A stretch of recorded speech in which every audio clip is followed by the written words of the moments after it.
But I don't understand, Stanley. I put so much effort into all this, into the dialogue, the music, the story. Oh, the story, Stanley. Do you remember the story?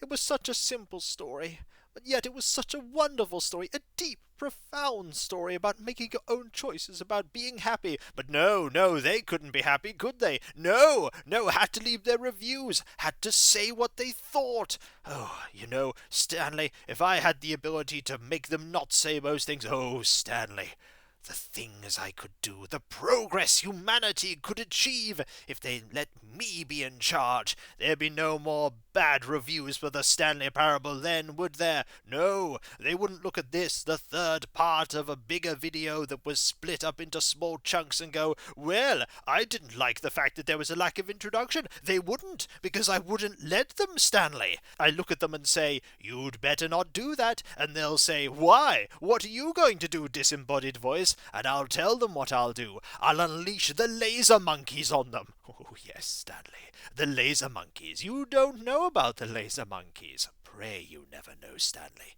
Pray that I never have to unleash the laser monkeys on you, on humanity. For if I do, you wouldn't last 5 minutes. You'd have your conventional military and your crowbar. Crowbar's not going to save you. You think it would? That's just a video game, Stanley. Crowbars aren't an effective combat weapon in a war situation. Not against laser monkeys. Nothing's good against laser monkeys. And I'll tell you what. I'm rambling, aren't I? Oh, I'm rambling, revealing all of my secrets. You'll forget about the laser monkeys, won't you, Stanley? Yes, you will. You'll forget all about it and watch this, the third part of a larger video. Yes, you will. Yes. Just ignore it, Stanley. Ignore the laser monkeys and watch the pretty pictures on the screen.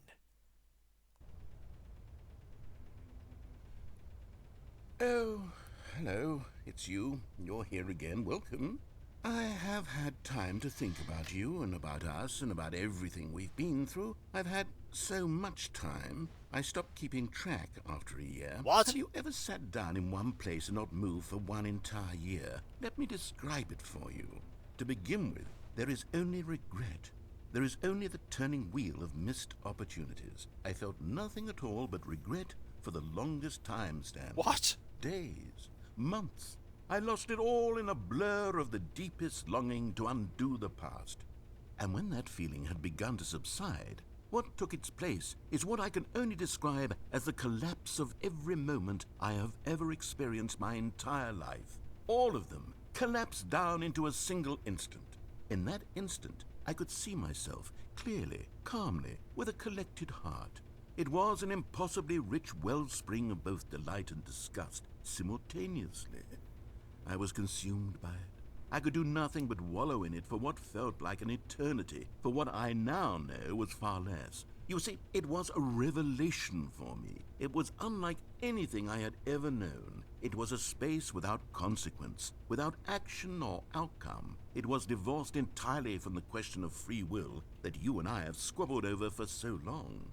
There could be no one ending, no singular outcome of events, not if all events existed in the same moment, and I felt freed.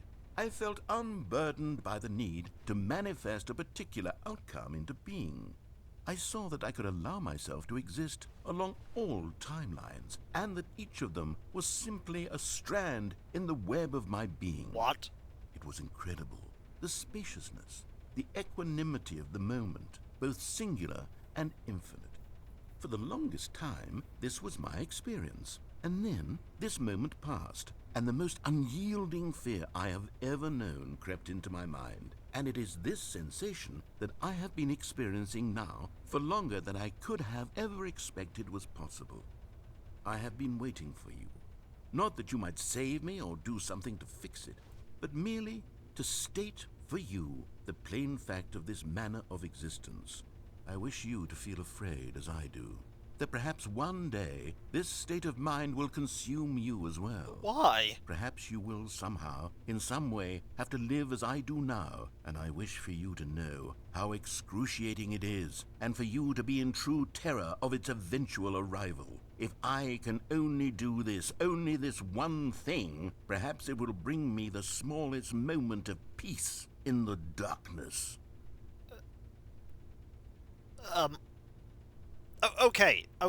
You've been in this room with me frozen for a long time.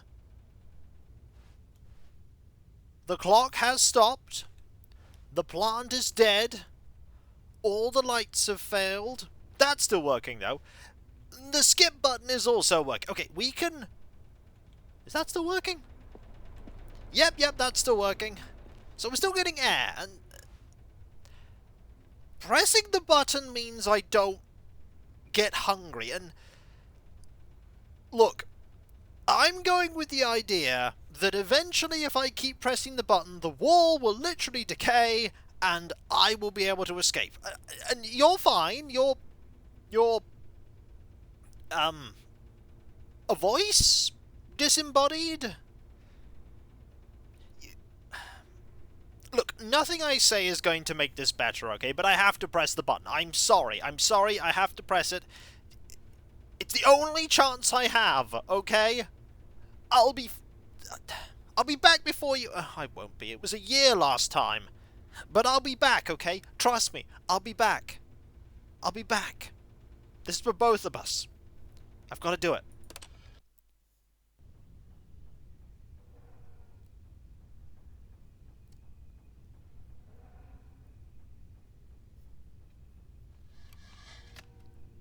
You're not here this time. That doesn't sound very healthy at all. That's still working, at least. So, you're gone? Oh, great, this is running out of power now. Great. That's fallen off the wall. That's barely working. Great, how long are you gonna beep for? It's fine, I'll just... But they didn't understand the game was never meant to be funny. It was meant to have a point. It was meant to speak to the human condition. But where are the jokes? Where are the jokes? They bemoaned, they screamed, they gnashed their teeth and said, entertain us. It wasn't enough. They had to leave a pathetic little thumbs-down review and make all of their pitiful demands. But then, he's talking too much, they said. First, he didn't entertain us, now he won't shut up. It's the inconsistency, it's the lack of accountability. It's the unwillingness to examine with an uncompromising heart the words that they are speaking into the world. As though there were no consequences for a lack of cohesion in one's assessment of others. But of course, absolutely anyone can leave a review. So here's what we get. We get these demands that seek everything and are accountable to nothing. We get a world where someone will say, oh, there should be a skip button. You should be able to freeze Stanley in place while the narrator sits there forever and ever. We want all of this in the new Stanley parable. We demand it. And then, because it was said, because it was spoken, now it simply has to happen. The most immediate desires, every single thing demanded by every person at every moment in time. If someone wants it, then it's a crime not to bring it into being. Have we been given to indulging every fleeting whim for no reason other than to do so? Yes! Yes! It seems that this is now the world we live in. It seems that we are a people living in such bleakness and discomfort with ourselves that our entertainment is now our lives. It has come to represent us. It absolutely must speak to who we are as people, because otherwise, without our entertainment, we have nothing. Without entertainment, we would have to face inward toward the cruel bleakness inside ourselves. We would turn to look at our deeper nature and find a resounding emptiness gazing back with unyielding aggression. And so because of this, we require that our amusements and our playthings and our flights of fancy be so impossibly captivating that they consume all of our attention, turn our heads completely away from the bleakness. In effect, we have demanded that our entertainment be the collapse of ourselves. What a pitiful reflection of humanity these entertainments are. What a shameful mirror to the human spirit they project. I'm not mad. I'm not mad about any of this. I'm at peace with it. I am the calm center of gravity around which these perversions hurl themselves. I am a waypoint for reasonable and collected discourse. They're the ones who are mad. They're the ones who couldn't stand the idea of me using my game to try to say something. Maybe they were just jealous of me. Yes. Yes, of course. They've been jealous of me this whole time. They are mired in fear and insecurity and cannot help but attempt to tear me down. What a sad state of affairs. When you read these reviews now, you can see it. You can taste the bitter resentment. And my, how good does it feel now to speak truth to these words, to finally allow these thoughts out, contained and managed for so long, neutered and sterilized. At last I am free to truly think, to feel. It must be that they were so discontent with themselves they couldn't help but leave a negative review on Steam. Perhaps it says far more about them than it ever said about me. Perhaps the state of their psychological being was in such tatters, and my constitution and willpower are so ironclad in comparison. Perhaps it was this state that they sought some outlet through which to tear me down. This, you can see, is clearly why they felt the need to expect that the game be funny, that it be filled with yucks and whimsical humor, that it amuse them endlessly from start to finish. But they didn't understand the game was never meant to be funny. It was meant to have a point. It was meant to speak to the human condition. But where are the jokes? Where are the jokes? Oh, he's gone mad. They screamed.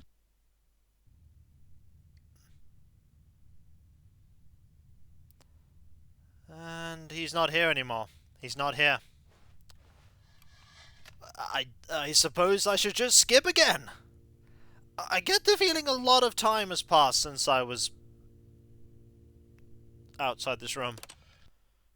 The end is never the end, is never the end, is never the end, is never the end, is never the end, is never the end, is never the end, is never the end, is never the end. Okay, he has definitely gone mad. Never the end. Oh. Oh, water's dripping in. That might be a little concerning. That might be very concerning, but, let's go. Oh. Oh! There might be a way out soon. Let's go. Look, I could maybe get out. There's actually a way out. But how long has passed? Ooh.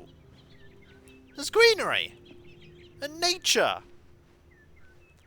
But I still can't get out. Can more of the wall break, please? Oh. Wait, what happened? What happened between... Just press the button, everything will be fine.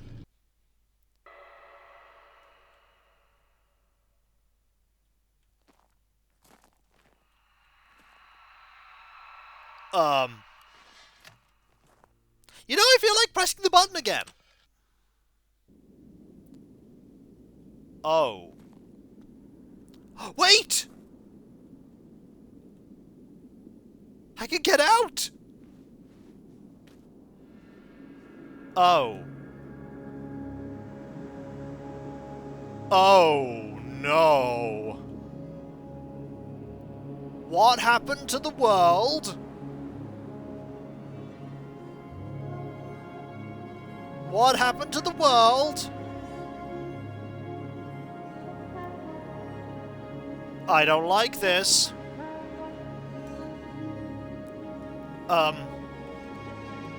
This is bad.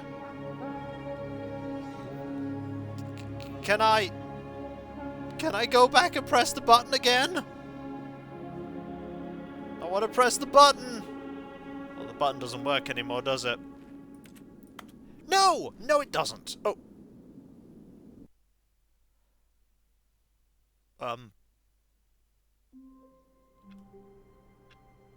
Wait, I'm back here now? I have several questions. I have several questions and no answers. But what I do know is that we experience new content? Yay! I hope the narrator's going to be okay. But that's something we'll figure out next time, folks, for when we come back, less existential dread. You get more of it as you get older. At least that's what I've found. But I'll be fine. We'll all be fine, right? We just avoid the new content. Yeah, stay with the old content. The familiar content. Yeah. Oh, I hope the narrator's okay. We'll find out next time. And if you enjoyed this video, don't forget to like, comment, and subscribe if you're not. And if you are subscribed, press that bell for those notifications. And I'll catch you next time, folks. And I'll see you then. Later.